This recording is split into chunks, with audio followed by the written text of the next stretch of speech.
not built. Not to be confused with built, not bought. Sometimes it makes a lot more sense to just buy a car that already has every single thing that you need and want done to it. Obviously, that's really, really hard to find, and sometimes it comes with a larger initial investment, but it's almost always cheaper if you find something that has all of the core parts that you want. So I obviously had, and some of you may know, Adam drove it at the compound, but I have a white GTS coupe, and it's pretty beat, but mechanically it's amazing. It's super fun to drive. And I had planned on cleaning that up and doing like 11 front. I planned on painting it British Racing green. I planned on doing a 20 valve or a beams swap and some other things. And then I found this car for sale, and it literally saved me probably 5 or 6 grand and 200 or 300 hours of my life, which I only have about 200 or 300 hours of my life open that I'm not working and racing and drifting and traveling and doing all that. So it saved me over a year to most people. So I picked this up in Chicago. It was listed on Facebook Marketplace. So you may have seen this car before. It was Colin Frost's car. He did a Hoonigan video in it and some other things years ago. I don't know exactly how long ago it was, but he's the one who built the car, and he did a fantastic job on it. Really, like, everything is there the way it should be. The car was built pretty much to the expectations that I would have for myself to build a fun car and not like a competitive car that drains a bunch of time. So I bought this instead of building it.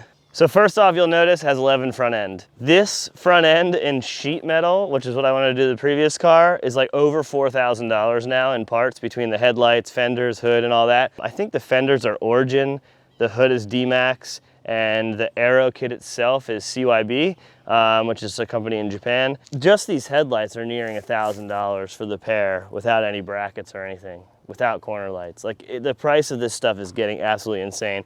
And a D-Max hood is pretty sick. It matches the vibe of the car.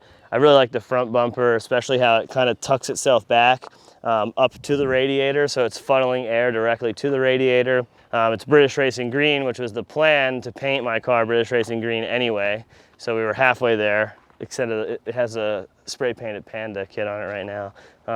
It had a BCL wing on it, but was removed. I kind of like the style without the wing. I prefer the coupe over the sedan, over the hatchback. I know most people are the other way because initial D and all the Ricer action, but my prefer is always just coupes, notches, all that stuff with most of my cars, except if it's offered in 4-door, and then you have to have a 4-door. It has some TE knockoffs, which seems to be the thing with most of these cars. I'm gonna buy some real wheels for it. I think the move is probably to put some Demon cambers on it because I love those. For the investment that's into this car, I think I kind of want some real wheels, but I will definitely run these when I'm going to the track and drifting as rears. Has upgraded brakes, like WinMax pads. There's small wheel spacer in the rear, and I think the wheel spec of this, if what he said is correct, it's 15.9 minus 10, which is like huge, especially because there's no camber in the back of these because solid axle. Everything is just kind of sorted. I don't want to change anything on the outside. I think it looks great. So I'm really happy to kind of buy something that was already built the way I wanted it. So inside, if you are a Corolla fan and you've done some research, most of the Corolla interior pieces are like impossible to find and absurd amounts of money. This car does have most of the things. It's obviously missing some of the key features, but it doesn't have door cards. It has these T3 door, like metal door cards, which aren't bad. They have like the pull strap and stuff, but they actually like free up quite a bit of room for the driving experience, which I think is cool. The dash has a cover on it, but it's actually like an OE looking cover. I don't know if I'll put AC in it, but I'll probably end up putting some sort of heat circulation in it for defrost during the winter here, or maybe I won't, because I'm probably not going to do that because I bought this and didn't build it. He had some aftermarket seats in it, and I didn't want them, so he put these MR2 seats in there. It's pretty complete. It's missing some of the pillar stuff. It's got a harness bar put in, which obviously is kind of a danger zone type of scenario, but I have to find regular seat belts, which could be pretty hard. But just overall, everything's there and it works and it's nice, and everything is exactly what I would want from it. I don't need any more than what this kind of is. Let's go ahead and take a look at the motor too. Under the hood is where this thing shines. It's pretty rad. So it's a 20 valve blacktop with stacks. So it's got T3, I think they're like probably 60 or 70 mil long stacks. I'm not exactly sure what they are. Honestly, after driving it, I feel like it needs an ECU tune, so we're probably gonna put a link on it. Panic does a ton of link ECU integrations with the beams motors and the 20 valves motors. So I'm sure it'll make a lot more power with that. I just feel like right now the stacks are too short and they don't have enough torque. So some longer ones would make a little bit more torque. The engine is completely stock. Stock cam, stock everything, but everything has been redone. So new water pump, timing belt, all of the accessories on the front are new alternator, and this is kind of cool too. The distributor is mounted on the front. Typically it's mounted on the back, which means then you have to basically cut the firewall and you can like adjust your timing from inside of the car. Like all this stuff, like everywhere you look, it's Tanabe strut bar, but everywhere you look, it's just like pretty nice, like not overbuilt, but just like quality parts put together, which is cool. For a street car build that's reliable, and like being that this is an old car and takes a lot of effort to do everything, it's just really well put together. So underneath this thing is partially the reason why I purchased the car. There is zero rust anywhere on the entire car, which for an 80s Toyota is pretty hard to find. So frame rails are really clean and no damage or crashing of any sort. It's got all the battle version arms, the panhard setup, upper and lower arms. It's got a CAS two-way, which actually works really good. My other Corolla has a Cusco diff and it's gnarly, whereas this is a little bit more drivable on the street. It already had BCs, which is sick. It's a 4.7 ring and pinion too, I forgot about that. HKS exhaust, which obviously was modified at some point by somebody with a MIG welder that didn't have enough heat. The trans is a standard T50, but it's been rebuilt and it has a M Factory, I think is a company, 5th gear. So it's a longer 5th gear ratio. So that way you have all the benefit of having the 4.7, like short ratio gear, but then 5th for highway cruising is not so bad.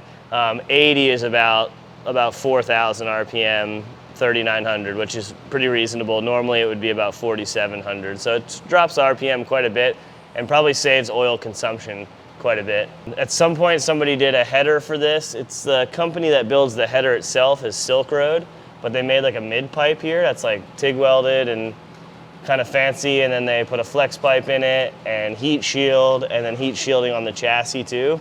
It's got, I think these are T3, which is Techno Toy tuning. Suspension arms, so it's got lower arms, the tension rod with a bracket that bolts on here so it gets rid of the rubber bushing, the tie rod, and then I'm not sure who makes the knuckle adapter, probably the same company, but it's kind of neat. It's got 2 holes drilled in it.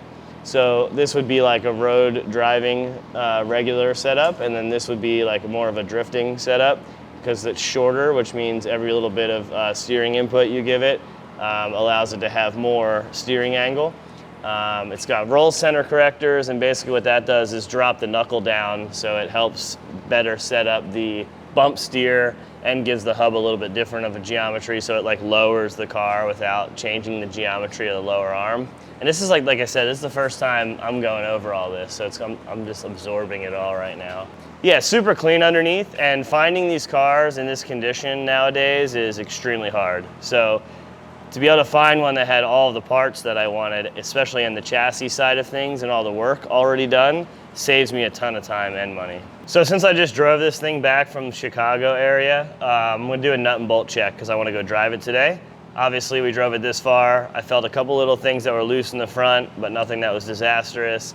And then I also found out that in the steering, the wheel is actually touching the firewall a little bit when we're actually driving, when it's on the ground. So I'm gonna adjust and give it a little bit more caster, which will pull it away from that. It'll obviously give it a little more self-steer too, which is not really the reason I'm doing it, more just so that I don't have any rubbing and clearancing issues like this. And then we'll reset the toe because that's gonna change the toe, and we'll go shred it. This is the most frustrating thing as a mechanic. I just put a brand new glove on, just blew a hole in it immediately. Humid Florida, that's what blows gloves up.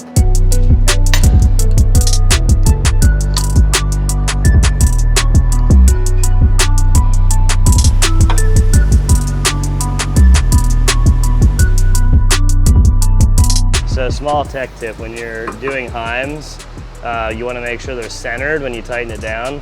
So you can get like a little pry bar and center it. like so, and then torque it down. Because when you torque it down, it'll rotate the heim, and then you'll have the heim at like a really bad angle. So having it in the middle gives most of the articulation before it binds. Almost every car I look at has the heims set up so they're like that. And one's maxed out on one side, one's maxed out on the other. So any movement is just basically destroying the heim. Center the heim, center the heim. It's good.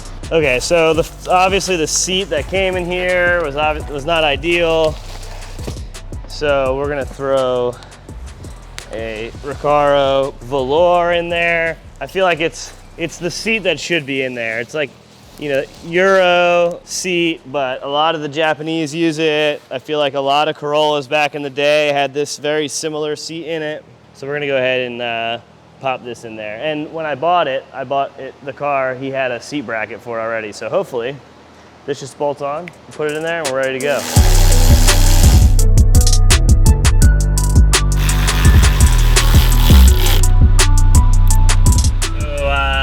My first drive of this car was 1,400 miles from Chicago to here, but we're gonna take you guys for a first cruise so you can hear some of the noises this thing makes. It's super drivable, the throttle response is really good, but the intake, this Corvette's trying to race me.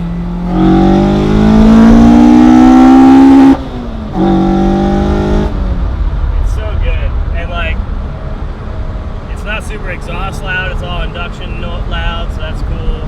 Fourth, we go to fifth, it drops all the way to 3,000. So fifth gear is a great cruising gear.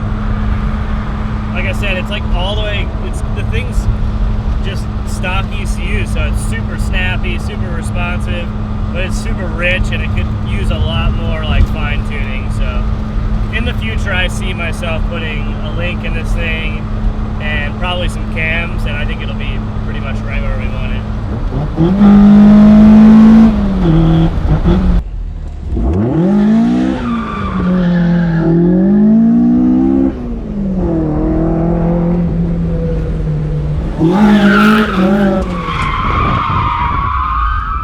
Hey!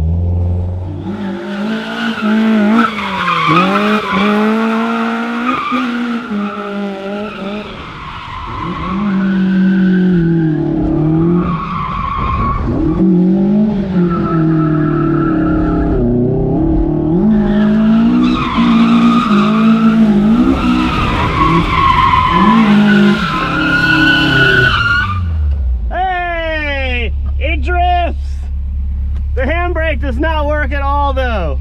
So this is no handbrake. It's super fun though. I'm gonna do some more laps and try to figure it out. Hell yeah.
She's a ripper, bud. That looks fun. Wow. Handbrakes for pussies is way more fun without it. I'll need it. If it had a handbrake, it wouldn't work. Like it would not have enough speed. Is all my arrows still attached? Yeah, that's great. It's amazing. A little wet on the back half, but that's all right. Oh yeah, I was deep. I was like, I'm not gonna go in there. That looks bad. Went all the way in there. Yeah, it's cool. It's not super loud, just all induction. What's up? It doesn't work at all. I made it the long way. I just shift locked into first, dude. Slamming into first. I feel like I'm like 16 again. Look like it too. What a dick.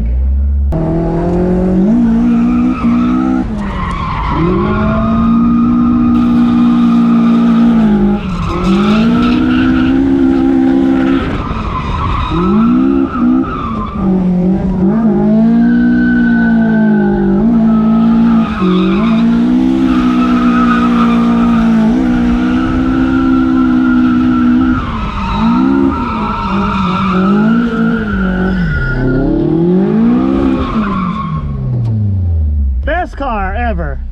Holy shnikes. What a ripper. Shred apocalypse, dude. Dude, we were three-wheeling. It was insane. Dude, this thing rips. Dude, it's so sick. It's very much like the 90s drifting too. Like, huck it, drive it just like it's supposed to be driven. Oh, it's so sick. Oh, it's so good. The sound. It's intoxicating. The sound is so good. Like a top so cool. too, dude. Yeah. Didn't even move off the third of the way on coolant temp. Love to see that. Sick.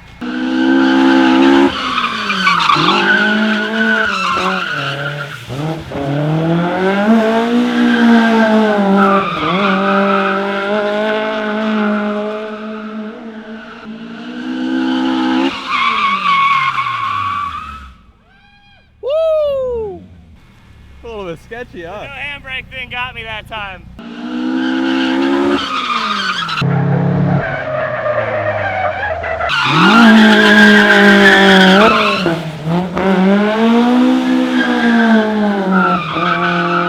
It works. It made it 1,400 miles home. We put a seat in it, adjust the caster a little bit, which actually made a huge difference because we were able to use all the angle. But it shreds. It makes so much more power than I thought it was. Or maybe just the gearing is perfect for this. It does seem like it's perfect. Like I'm between 6,000 and 8,000 pretty much everywhere. And the one spot here that would be really technical and difficult is wet. So it worked amazing to just get the RPMs zing in through there and then come through here and actually have some smoke going. But the response is good, the power is good, the steering feels good. I would like to get some narrower front wheels and change a couple things in the front to make it drive better, but hopefully not kill the look at the same time. But dude, I'm super happy with it. It's hard to drive, but super rewarding. And I'm sure the footage on the outside looks very different than what's on the inside. From the inside, I am wheeling this thing and forcing it everywhere it needs to go. But on the outside, like I feel like the car is smooth and doing what it needs to do most of the time, except the time I almost crashed into a tree over there. But this place is really tough to drift without a handbrake because you got to be committed and you're just surrounded by trees and buildings and all that. So it's a little worrisome, and I was leaving a little bit on the table there in terms of line everywhere, but I'm pumped on it. So let us know what you think. I feel like this is the epitome of what a Corolla should be. Drives exactly the way a Corolla should drive. The guy who built this previous did a really, really good job. I'm really, really pumped on that, so good job.